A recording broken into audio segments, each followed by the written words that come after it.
En el nombre del Padre, del Hijo y del Espíritu Santo. Amén. Una vez más, con la bendición del obispo Quirilo de Buenos Aires, Sur y Centroamérica, continuamos con las clases de catecismo y damos comienzo a la clase número 5, en donde vamos a hablar sobre los últimos artículos del credo niceno-constantinopolitano, pero antes me gustaría responder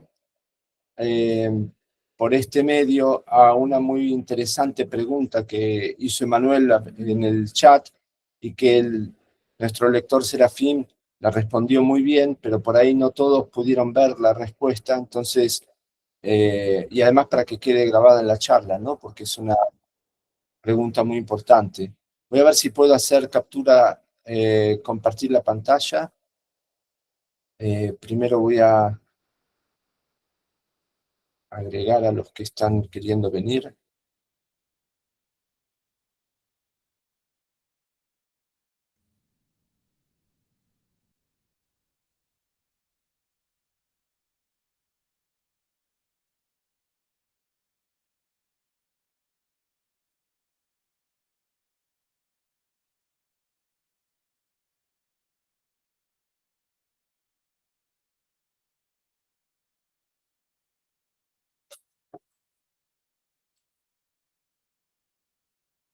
¿Me dirán ustedes si se puede ver la pantalla compartida? Se ve perfecto. Perfecto. Sí, se ve bien. Bárbaro. Bueno, la pregunta era, ¿cuál es la doctrina de la Iglesia Ortodoxa respecto de la salvación? ¿Cómo podemos nosotros lograr ser recibidos en la gloria del Padre, acceder a esa hermosa promesa de Jesucristo? Bueno, la respuesta se divide en dos. Primero, cómo es la doctrina de la Iglesia Ortodoxa respecto de la salvación. Y la Iglesia Ortodoxa enseña que somos salvos por gracia de Dios, ¿no?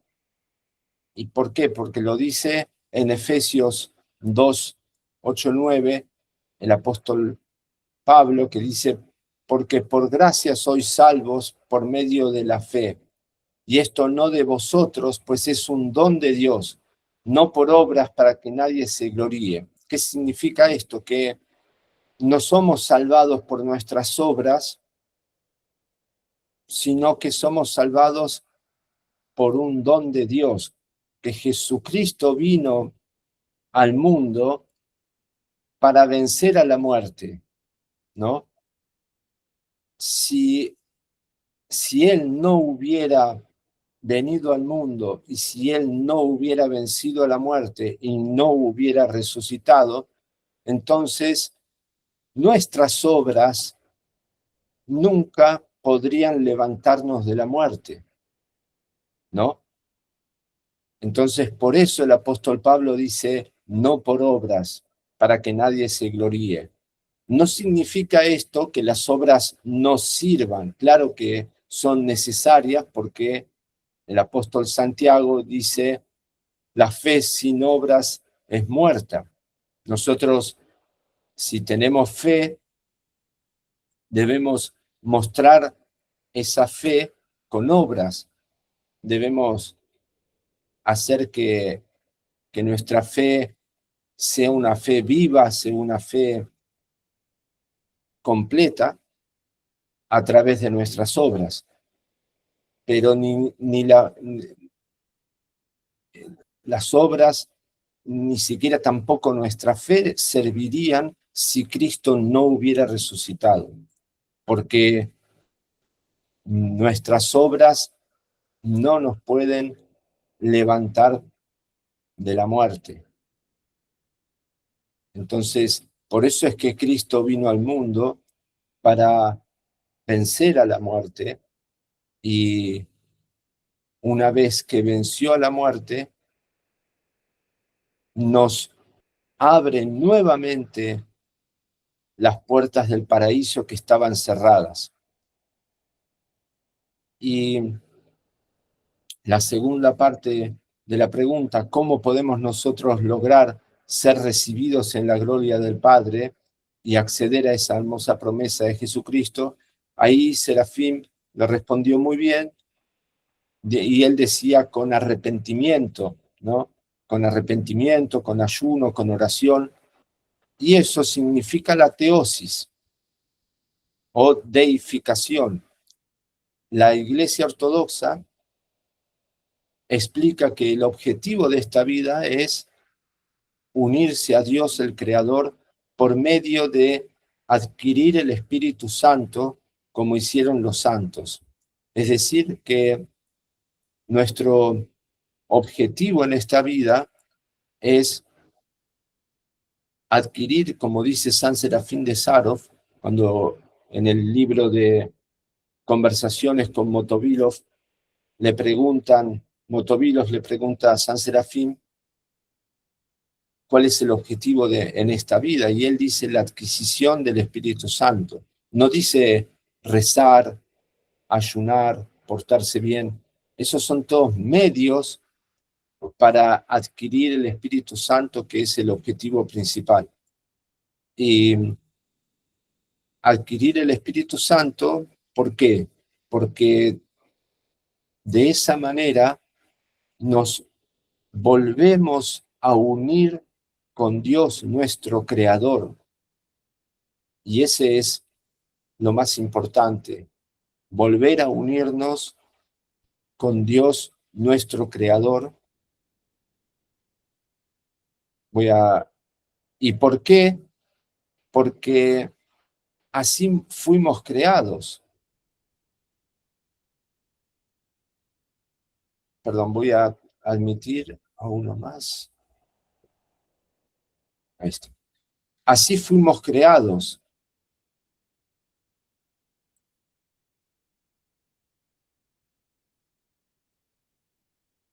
Se volvió a ver la pantalla, ¿no? De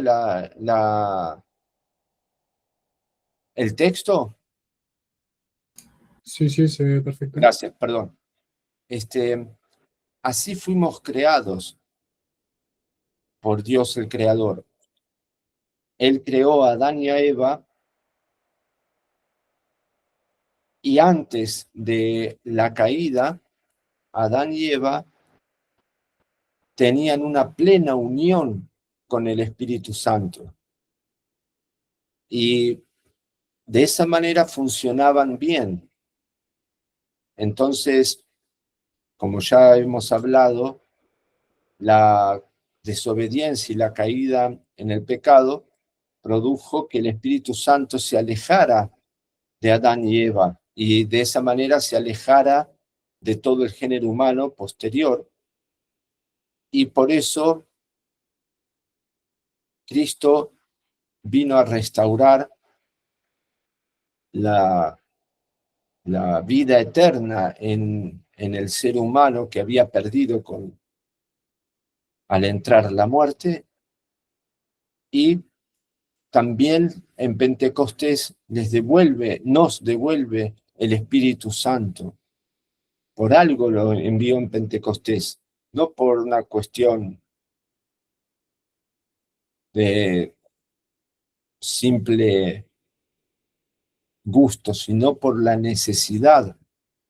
Dios hace las cosas con sabiduría, y si envió el Espíritu Santo es por esa fundamental razón de que sin el Espíritu Santo el hombre no puede hacer nada bueno. Entonces, con el Espíritu Santo, el hombre vuelve a su estado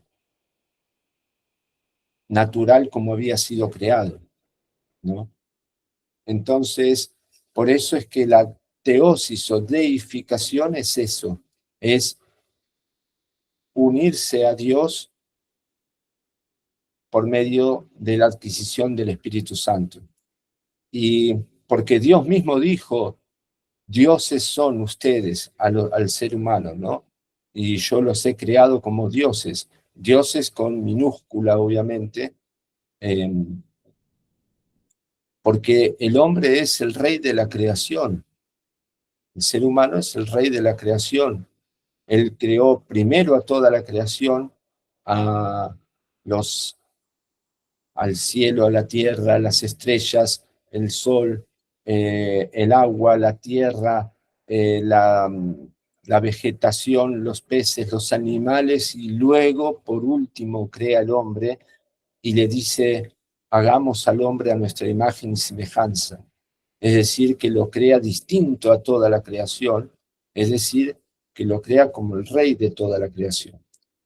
Y, y por eso la deificación es hacernos dioses, obviamente con minúscula, no igual a Dios el creador, sino en una eh, proporción, obviamente, a nuestra altura, ¿no? De criatura, ¿no? Y, eh, y eso se logra a través de la unión con el Espíritu Santo. Los santos adquirieron la teosis y por eso tienen en su el halo que, que está alrededor de su cabeza, en los íconos, eso muestra la luz del Espíritu Santo, que ellos adquirieron el Espíritu Santo en plenitud. Y el protestantismo, a diferencia de la ortodoxia, enseña que la salvación es solo por la fe, sola fide, ¿no? Sin necesidad de contar las obras.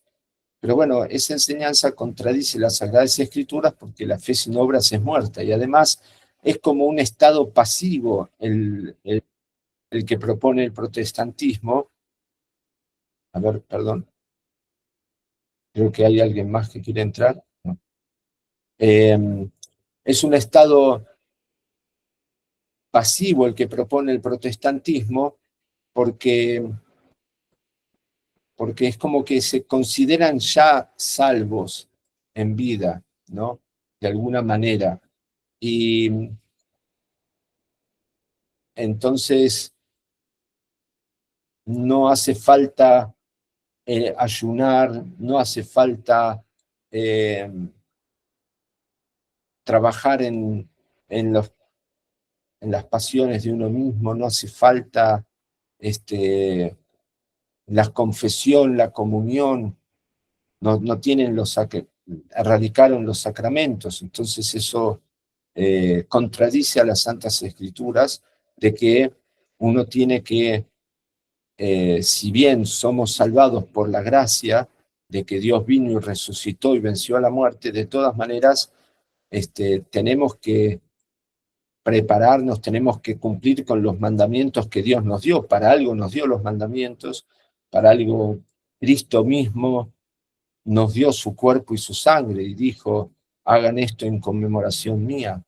Y para algo los apóstoles luego dijeron de que no tenemos que participar indignamente del cuerpo y la sangre de Cristo, sino que tenemos que participar dignamente. O sea, tenemos que hacer obras, tenemos que esforzarnos, trabajar en nuestros pecados. Y el calvinismo también se va más lejos todavía, enseña la predestinación, que también contradice la enseñanza del libre albedrío, porque no es que Dios predestinó a algunos a la salvación y a otros a la perdición. Eh, el libre albedrío respeta, dado por Dios, Dios respeta el libre albedrío de cada uno y hasta último momento uno puede cambiar su destino. Todo depende de uno porque tiene su libre albedrío. Y en el catolicismo más o menos como que enseñan como que hay una sinergia entre la gracia de Dios y las obras, ¿no? Como que es por mérito que uno se salva. Pero bueno, lo mismo, si los méritos no nos levantan de, de la muerte, si es que Cristo no hubiera resucitado, ¿no? Eh, entonces, una vez más, la salvación es por un don de Dios, por gracia, por un don de Dios, que Él vino y venció a la muerte. Pero no estamos salvados todavía.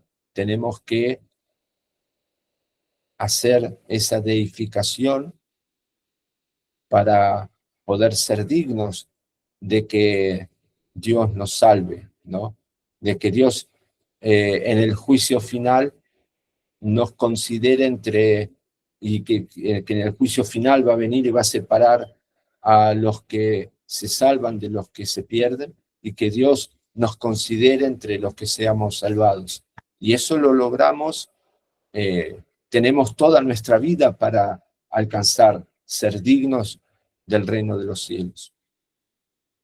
El purgatorio justamente es una enseñanza en la que contradice esto, porque implica como que si uno luego de la muerte, uno puede purgar ciertos pecados, y no es tan así, porque luego de la muerte ya no podemos hacer nada. Luego de la muerte ya se nos acabó el tiempo para poder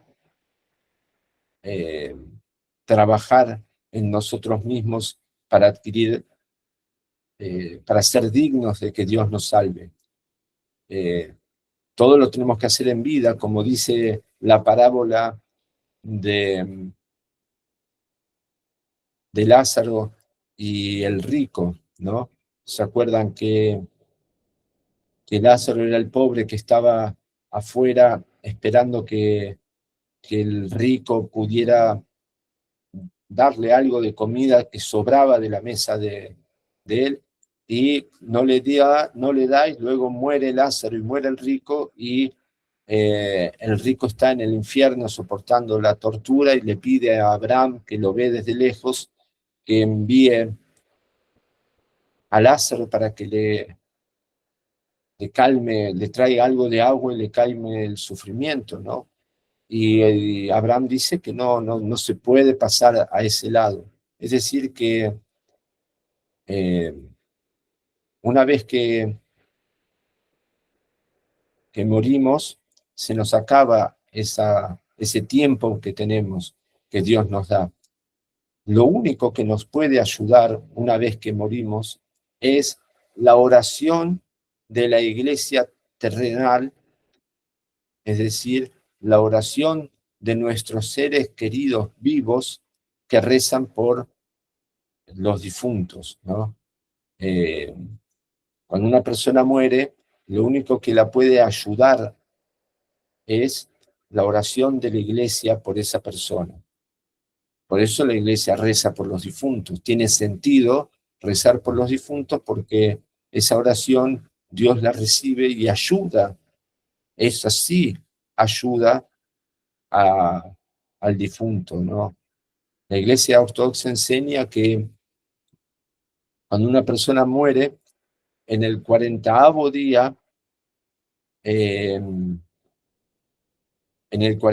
día, se presenta ante Dios y se produce un juicio preliminar, que no es el juicio final, sino es uno preliminar, y en ese juicio preliminar va a esperar, o sea, le va a tocar, de acuerdo a lo que Dios dispuso por lo que esa persona hizo en vida, le va a tocar un estado cerca del infierno o cerca del cielo, para esperar el juicio final, ¿no? Y desde ese momento hasta el juicio final, las oraciones de la iglesia terrenal pueden ayudar a que esa persona mejore ese estado, o sea, que se acerque más al cielo y se aleje más del infierno. Eso sí es lo que sucede, las oraciones de la iglesia terrenal. Y después había otra pregunta que había hecho Alfredo, dejamos de compartir la pantalla.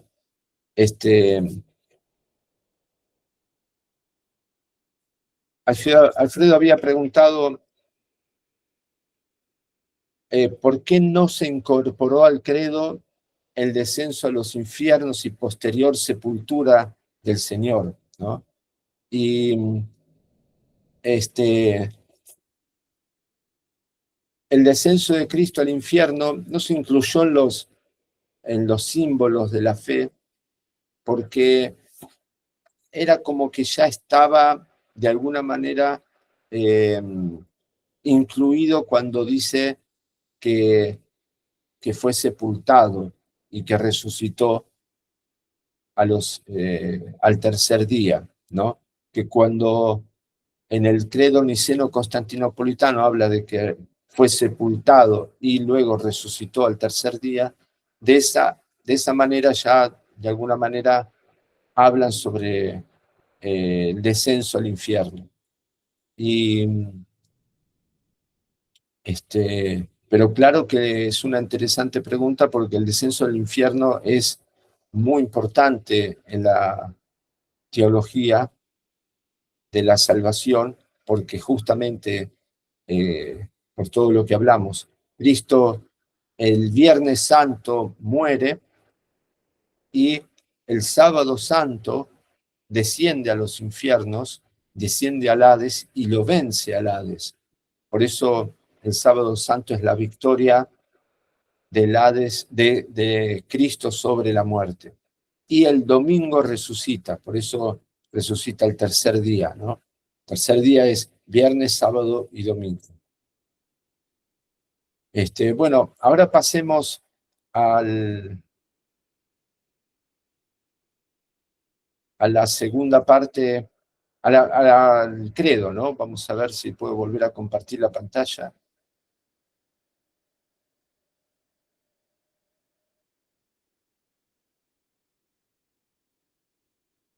Perdón, ¿dónde está? Acá está.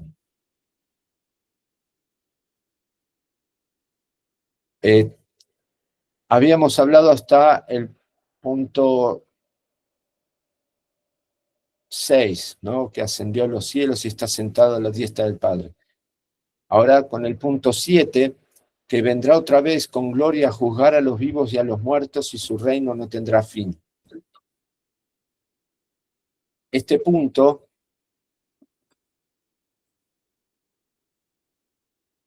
nos habla sobre justamente lo que estamos hablando, ¿no? Del juicio final.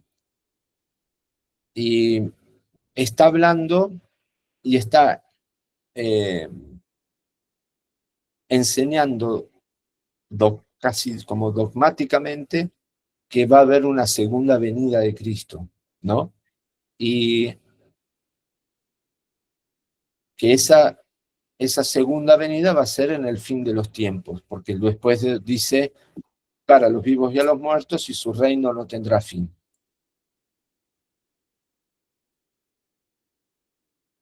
A ver si creo que hay alguien que quiere venir.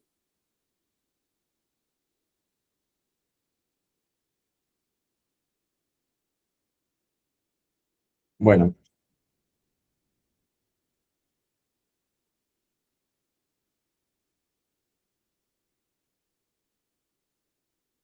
esta segunda venida de Cristo es importante aclarar que contradice la enseñanza del quiliasmo, de que como que va a haber como 1000 años de paz y de alegría espiritual y de bonanza en la tierra. No, eso es una herejía. Y también es una falsa enseñanza de que la verdadera vida va a estar en la tierra. No, justamente la segunda venida de Cristo nos da a entender que este mundo va a terminar ahí, ¿no? Y porque justamente dice que va a venir con gloria a juzgar a los vivos y a los muertos, y su reino no tendrá fin. O sea que va a terminar este reino terrenal y vamos a continuar en el reino celestial, que no tendrá fin. Y ese reino es eterno, ¿no? Y no tiene ni principio ni fin.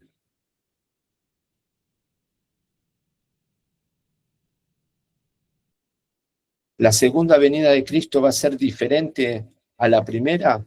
Exactamente, porque en la primera venida, Cristo vino mostrándose humilde, ¿no?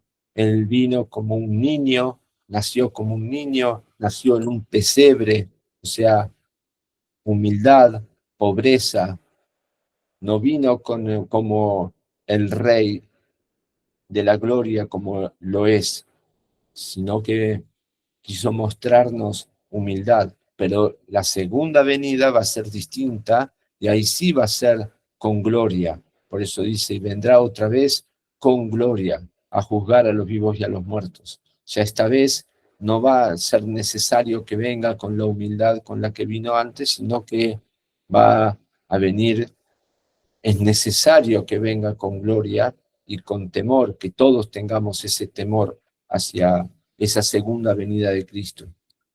Y ese temor santo, bendito, ¿no? No un temor eh, basado en miedo, sino basado en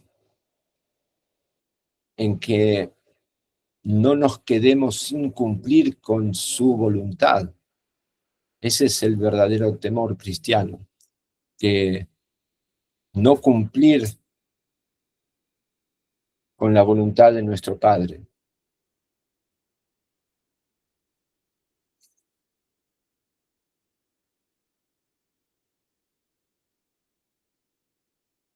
¿Y cómo anunció Cristo su segunda venida? Él dijo en Mateo 25, 31, 32, cuando el Hijo del Hombre venga en su gloria rodeado de todos los ángeles, se sentará en su trono glorioso, y todas las naciones serán reunidas en su presencia, y él separará a unos de otros como el pastor separa las ovejas de los cabritos. Y es decir, que va a haber una selección, pero esa selección depende del libre albedrío de cada uno, y por eso debemos trabajar en nuestro perfeccionamiento para poder ser dignos de estar en el lado de los que van a ser salvados. Y justamente cómo debemos prepararnos para aquel día tremendo. Y debemos prepararnos con arrepentimiento, como hemos mencionado, principalmente, porque así fue como San Juan el Bautista empezó a predicar la venida de Cristo, con arrepentimiento. Arrepentíos que el reino de los cielos ha llegado. Entonces, la primera y más grande respuesta a esto es el arrepentimiento. Y el arrepentimiento, ¿qué significa? Esto es algo para hablar horas, porque lamentablemente en la época en que vivimos, más todavía, eh, se habla de que uno tiene que siempre defender lo que uno hace, lo que uno dice. Yo no me arrepiento nunca de nada de lo que hago ni de lo que digo. Y arrepentirse se lo toma como una muestra de debilidad. Y no, todo lo contrario. El arrepentimiento lo hacen los fuertes, justamente, porque hay que tener fortaleza espiritual para tomar la decisión de arrepentirse y de cambiar. Cambiar es lo más difícil que hay. Y el que se arrepiente y cambia es el fuerte, el que tiene convicción, el que tiene decisión, el que tiene determinación, ¿no? Entonces, arrepentirnos de nuestros pecados, arrepentirnos de nuestra forma de vida y empezar a cambiar nuestra forma de vida, guiándonos por el Espíritu Santo, que es el que todo lo sabe, como decimos en la oración antes de comenzar esta clase, eh, oh Rey de los cielos, consolador Espíritu de la verdad, que estás presente en todas partes y todo lo llenas, tesoro de todo bien y dador de la vida, ven y fija tu morada en nosotros y purifícanos de toda iniquidad y salva nuestras almas. El Espíritu Santo es el que nos desciende sobre nosotros, por eso decimos, ven y fija tu morada en nosotros, desciende sobre nosotros y nos purifica, nos limpia, nos ilumina, por eso decimos, y purifícanos de toda iniquidad. Y luego nos salva, Él es el que nos salva. Por eso decimos, y salva nuestras almas.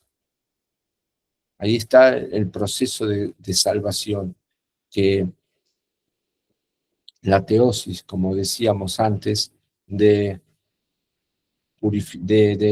unirnos con el Espíritu Santo, porque el Espíritu Santo primero desciende sobre nosotros, luego purifica, porque no puede iluminar algo que todavía está impuro. Primero lo purifica, lo limpia, para luego iluminarlo y salvarlo, ¿no? Entonces, el Espíritu Santo entra sobre nosotros y nos purifica, como fuego, quita toda la impureza en nosotros y luego ilumina y luego nos salva. Por eso el Espíritu Santo fue enviado también en formas de lenguas de fuego, ¿no? Y entonces ese arrepentimiento del que hablábamos consiste en cambiar nuestra forma de vida, guiándonos por ese Espíritu Santo que nos ilumina. Y cómo saber si estamos bien iluminados, si estamos iluminados por el Espíritu Santo o estamos haciendo algo que creemos que es el Espíritu Santo y que en realidad es una confusión. ¿Cómo saberlo? Bueno, siempre hay que ir a buscar la guía de un padre confesor, ¿no? De un sacerdote, eh, y también si no está esa guía, si hay una situación donde no podemos recurrir a un sacerdote, pedimos a Dios que nos ilumine, que nos diga, Dios, guíame y hazme saber si esto es de ti o no. Y Dios nos lo va a hacer ver, nos vamos a dar cuenta. Bueno, pasamos al octavo artículo, dice, y en el Espíritu Santo, Señor vivificador, que procede del Padre, quien con el Padre y el Hijo es juntamente adorado y glorificado, que habló por los profetas. Bueno, hemos hablado mucho sobre el Espíritu Santo, y lo único que sí hay que aclarar que el Espíritu Santo procede del Padre. Cristo mismo lo dijo en San Juan, creo que capítulo 15, que os enviaré el Espíritu Santo, el cual procede del Padre, ¿no?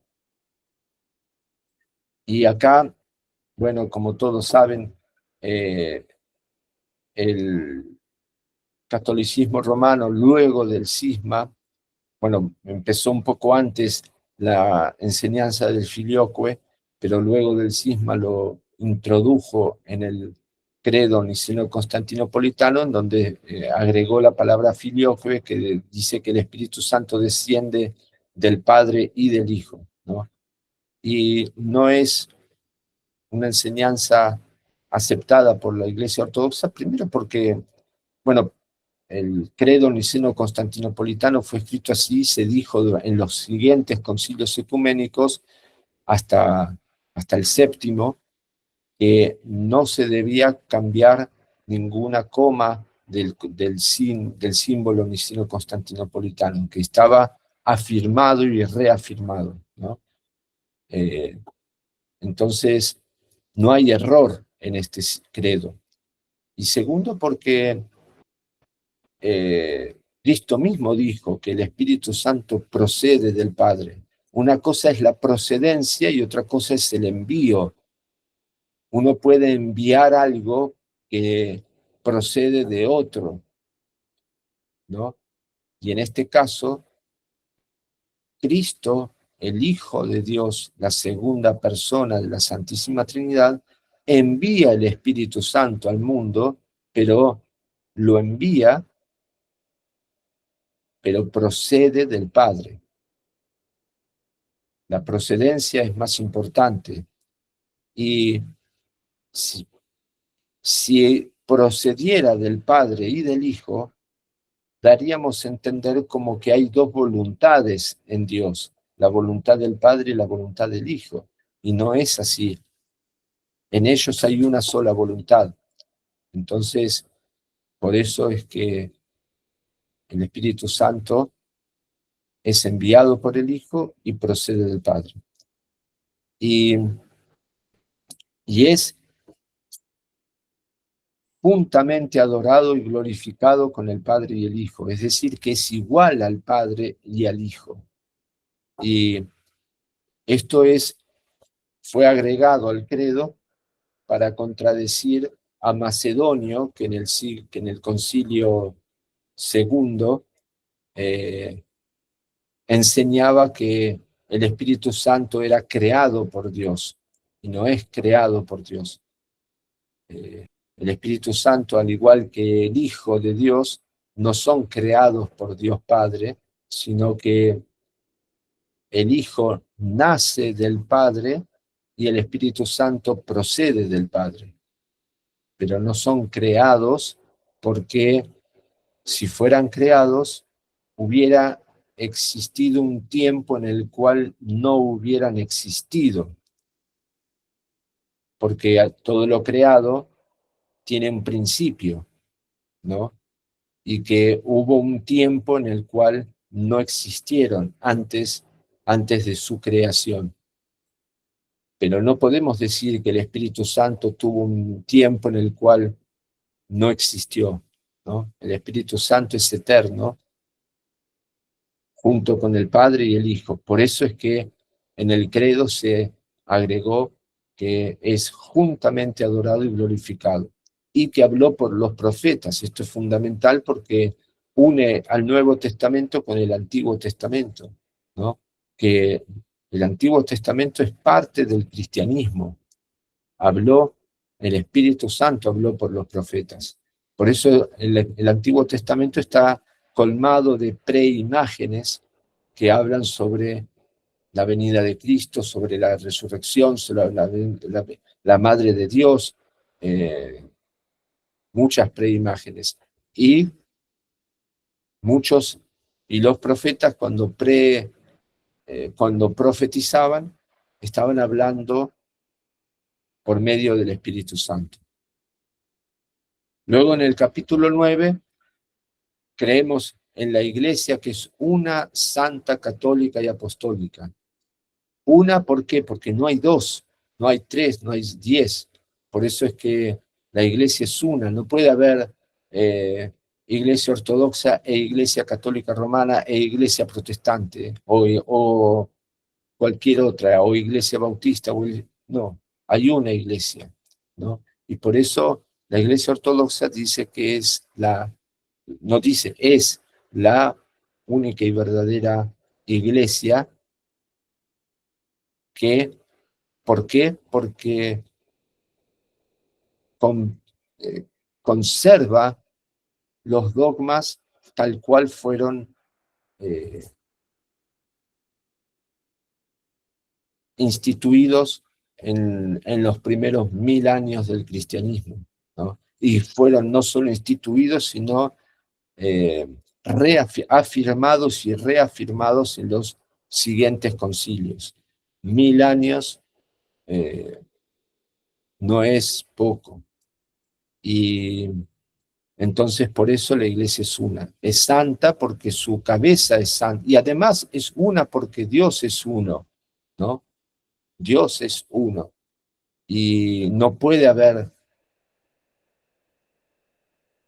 varios dioses, entonces no pueden haber varias iglesias.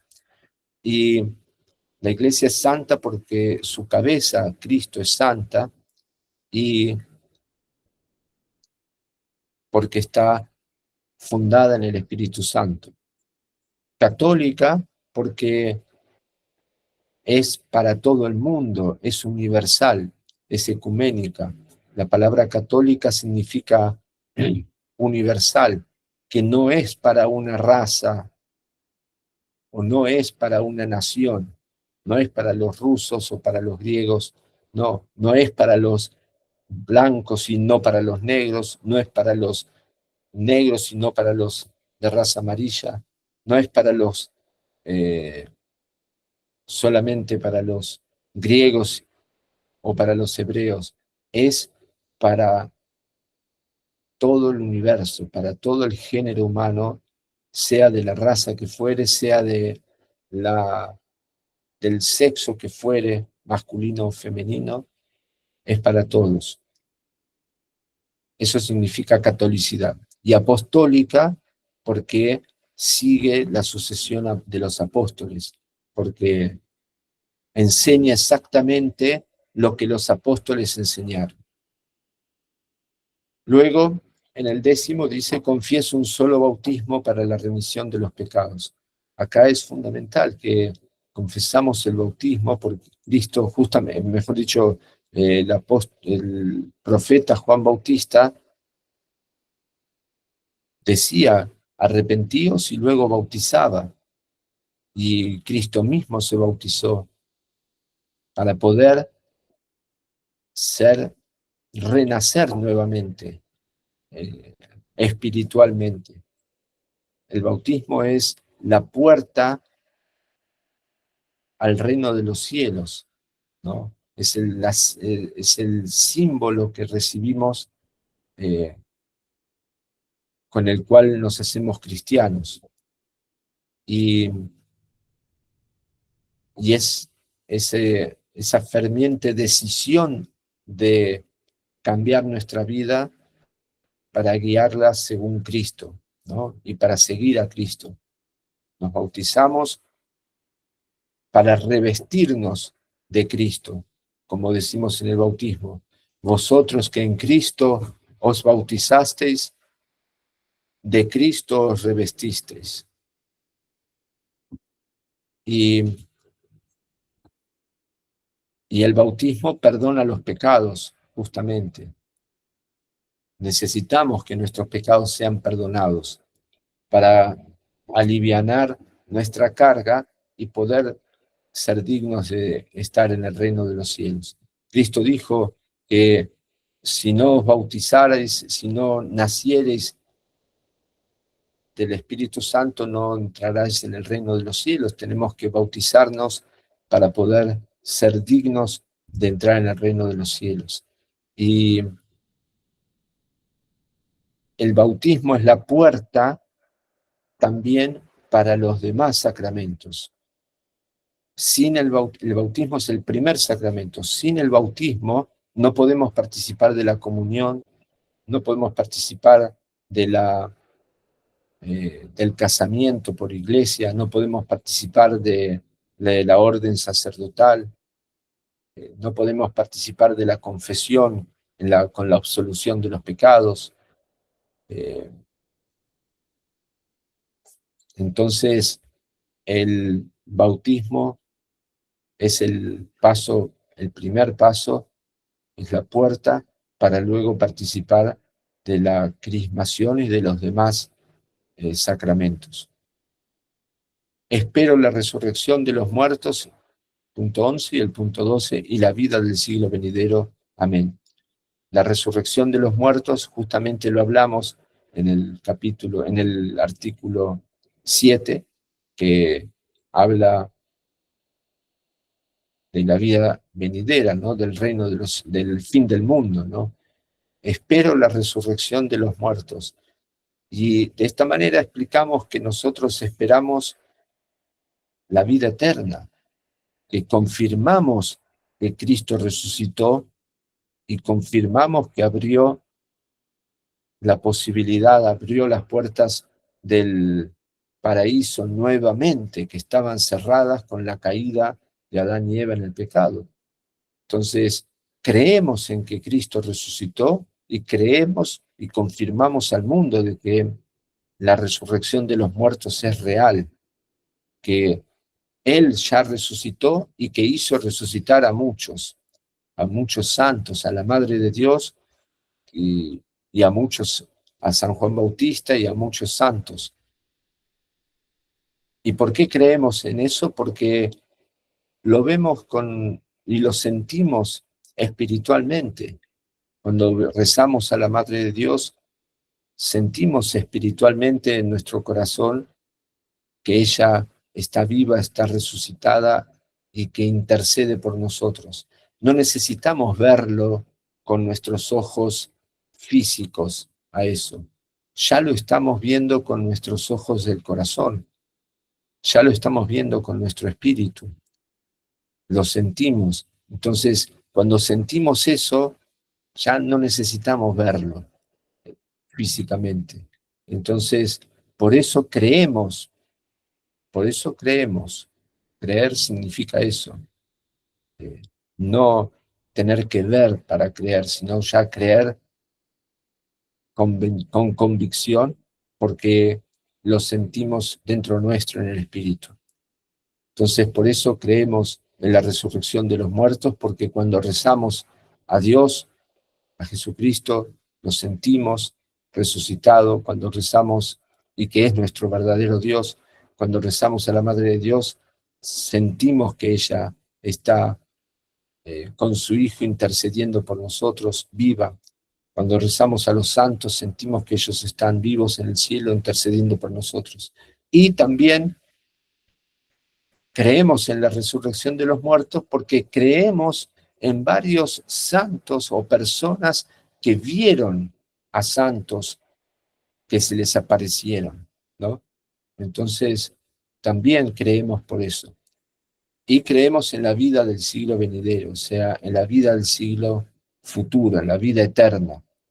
Y no creemos en la reencarnación, porque eso es algo que no tiene ninguna evidencia y contradice totalmente las escrituras. Eh, y sí hay evidencia eh, de la resurrección de Cristo y sí hay evidencia de la vida eterna por lo que estoy diciendo, ¿no? Por los santos que resucitaron. Y, este, y por la enseñanza de Cristo mismo y la enseñanza de los padres que está justamente afirmada en el credo niceno-constantinopolitano, que acabamos de terminar su revisión. Así que, con la ayuda de Dios, hemos terminado el credo y si alguien tiene alguna pregunta, alguna consulta, algún comentario, escuchamos. Martín, te escucho. Hola. Bueno, no la tengo súper pensada. Lo que estoy seguro es que no entiendo bien al Espíritu Santo, básicamente, y cómo se vincula con el Padre y el Hijo. Entiendo que, a ver, en el credo decimos eh, que el Hijo nace del Padre antes de todos los tiempos, también decimos que el Espíritu Santo procede del Padre antes de todo el tiempo. O sea, el verbo ya distingue las dos formas Exacto. en las que, pero ¿cuál sería la diferencia? Sí, es, podemos hablar poco sobre la vinculación entre las tres personas de la Santa Trinidad porque es algo místico, ¿no? Es algo misterioso para el entendimiento humano, ¿no? Por eso no está mal que tengas, que, que no entendamos, porque nuestro entendimiento es, para poder comprender algo así, nuestro entendimiento no alcanza porque estamos acostumbrados a otro tipo de unión, ¿no? Eh, pero los padres explican de que tenemos que entenderlo desde esa no tenemos más que comprender que el Padre como una línea, ¿no? El Padre, Hijo y Espíritu Santo. El Padre está arriba de todo y el Padre no nace ni procede de ninguna de las otras dos personas, ¿no? El Padre no nace ni procede de ninguna de las otras dos personas. El Hijo nace del Padre eternamente y el Espíritu Santo procede del Padre eternamente también. Y más que eso, no podemos comprender de la Trinidad. Es solamente la, aceptar maravillados esa unión y ese amor que hay entre ellos.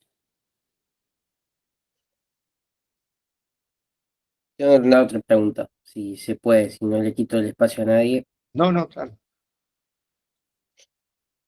Tengo entendido que el Espíritu Santo aparece muchas veces como la voz o como el aliento de Dios. Sí, ¿Correcto eso? sí, porque como bien escribió Leandro recién, que en el Génesis ya menciona al Espíritu de Dios, Génesis 1 y 1. ¿Qué sucede cuando entendemos que Dios Padre piensa como que decide, Dios Hijo hace, ¿no? Y Dios Espíritu Santo completa y le da ese aliento de vida a lo que el Hijo hizo por orden del Padre. ¿Me explico? Por ejemplo, en la creación, eh, el Espíritu estaba, como dice Génesis 1.1, estaba por sobre las tinieblas. ¿Qué sucede? Dios Padre dice, hágase la luz, hágase los animales, hágase el hombre, y Dios Hijo lo hace. Por eso en la iconografía, por ahí en el Antiguo Testamento no se nombra que el Hijo hace, porque el entendimiento de la Santísima Trinidad fue más claro en el Nuevo Testamento. En el Antiguo Testamento, si bien aparecían momentos en donde aparecía la Trinidad, como cuando Abraham recibe a los tres ángeles, esa es la preimagen eran la Trinidad, este, no, recién en el Nuevo Testamento se entiende más plenamente, pero en la creación Dios ordena, el Hijo hace y el Espíritu Santo le da ese aliento final para terminar de redondear y de completar, le da vida a lo creado. Por eso el ser humano fue elegido, dice, hagamos a Dios, hagamos al hombre a nuestra imagen y semejanza, lo dice Dios Padre, y lo hice en, como diríamos, como hablando junto con las otras personas de la Trinidad. Eso es muy importante porque ahí ya cuando Dios dice hagamos, ya está hablando que son varias personas, ¿no? Entonces,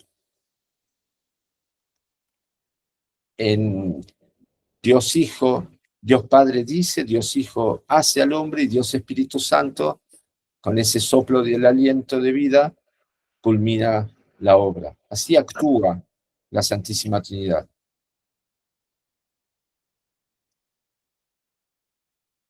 Tengo una ensalada en la cabeza.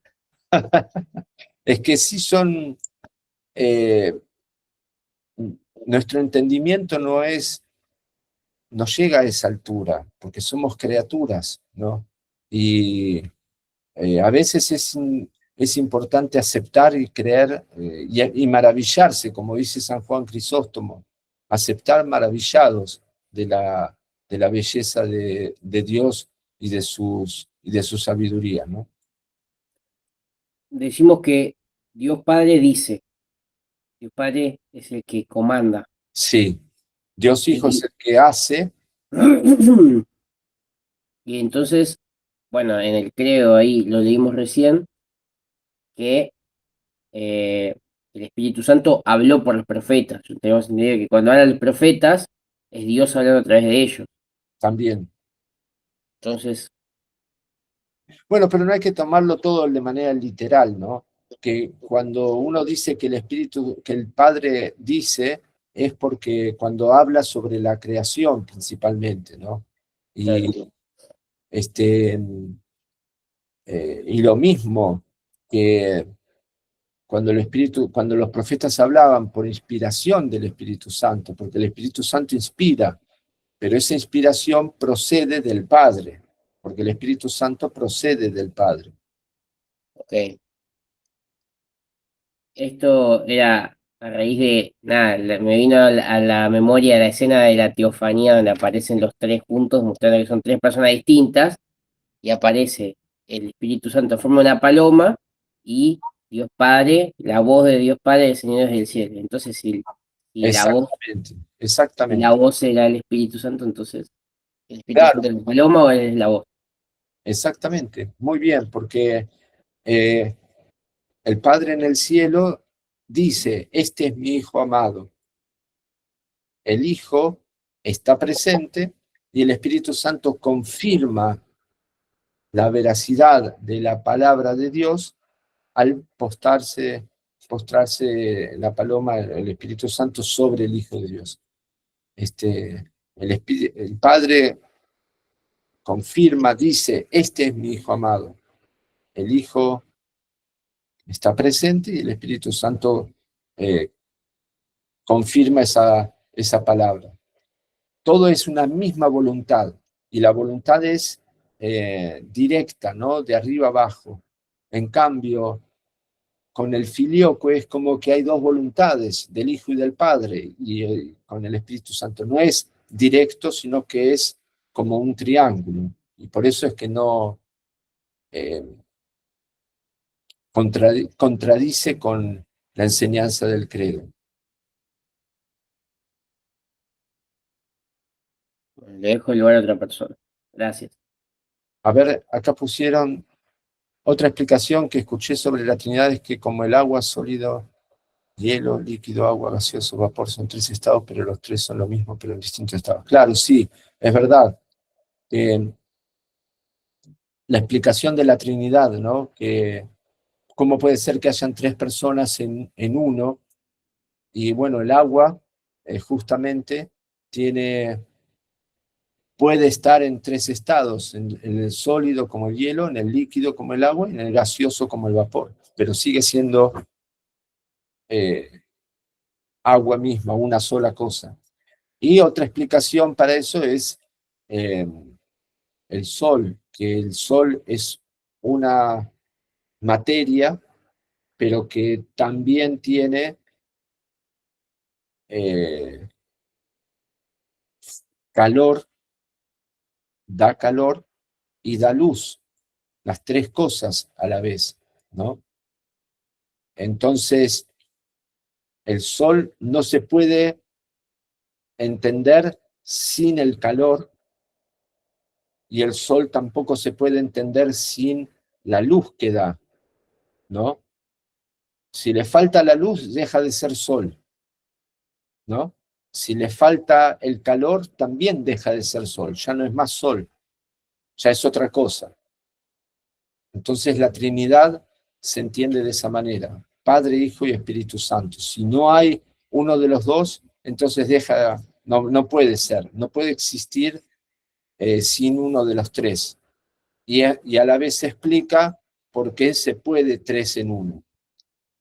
Y para eso en el primer concilio ecuménico hay un santo, San Espiridón, que lo voy a buscar acá, San Espiridón,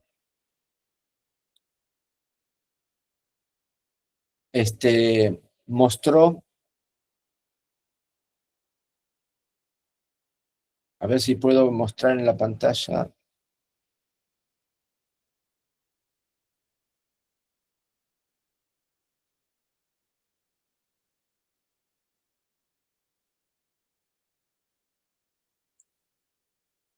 acá.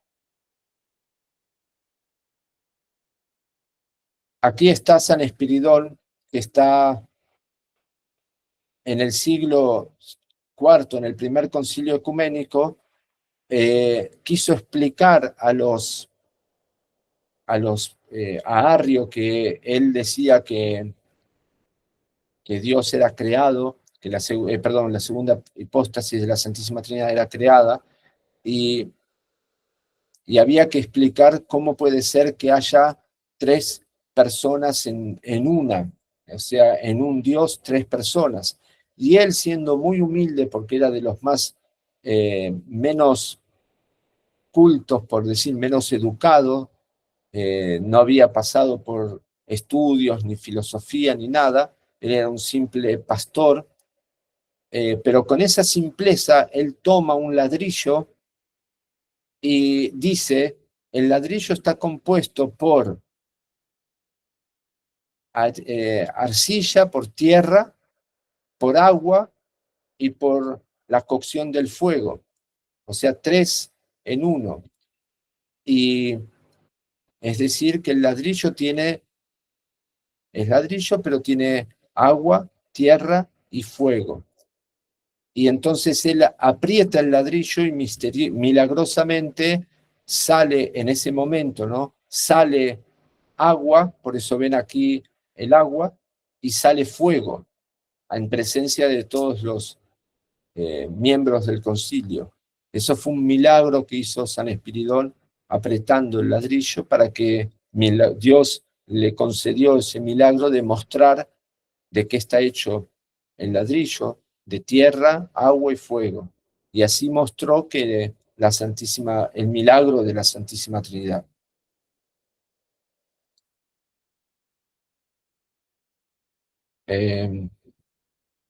¿Querías decir algo más, Martín? Sí, nada, en relación al ejemplo del agua, un ejemplo que he escuchado, que a mí también me ha parecido un buen ejemplo, pero pues con más escrutinio he visto que bueno, que en realidad es un ejemplo de una herejía, porque en realidad, bueno, una herejía, yo el nombre no me acuerdo, eh, que está diciendo como que en vez de ser tres personas distintas que conforman la Santa Trinidad, es la misma que se manifiesta, como que elige manifestarse de forma distinta, porque las tres cosas son agua de la misma manera, que no es lo mismo que el ejemplo del ladrillo. ¿Está bien lo que estoy diciendo? No, no entendí, perdona. Claro, el modalismo, la herejía del modalismo. Ahí va, eso debe ser. Ah, puede ser. Claro, de que dice que Dios se manifiesta en tres personas distintas, pero que, digamos, como es que cambia de piel, digamos. O sea, es como si fuera un cambiaformas, tipo que sí, por eso es una herejía que fue condenada por la iglesia. Es la herejía del modalismo. Ah, pero que, bueno, ahora sí entiendo, sí, sí, no Claro, entendía bien eso de qué quise decir. claro. Y acá muy bien, como Martín nos compartió lo que dice San Juan Damasceno, que hemos aprendido que existe una diferencia entre lo dice San Juan Damasceno en su maravilloso libro que en latín se llama De Fide Ortodoxa, exposición exacta de la fe ortodoxa. Dice, hemos aprendido que existe una diferencia entre la generación y la procesión, es decir, la generación de que el Espíritu, que Dios da el Espíritu y la procesión. Pero no comprendemos en absoluto la naturaleza de esta diferencia. Es decir, que como mencionamos anteriormente, la, la naturaleza de los movimientos que hay entre Dios Padre, Hijo y Espíritu Santo, no los podemos comprender, ¿entienden? Y los debemos aceptar y debemos comprender lo que Dios nos manifestó. Y lo que Dios nos manifestó es lo que está a nuestro alcance. Vamos a hacer una cosa, vamos a dejar de grabar para que no se haga muy larga la conversación y después seguimos. Pero vamos a cortar la grabación y después seguimos. Tener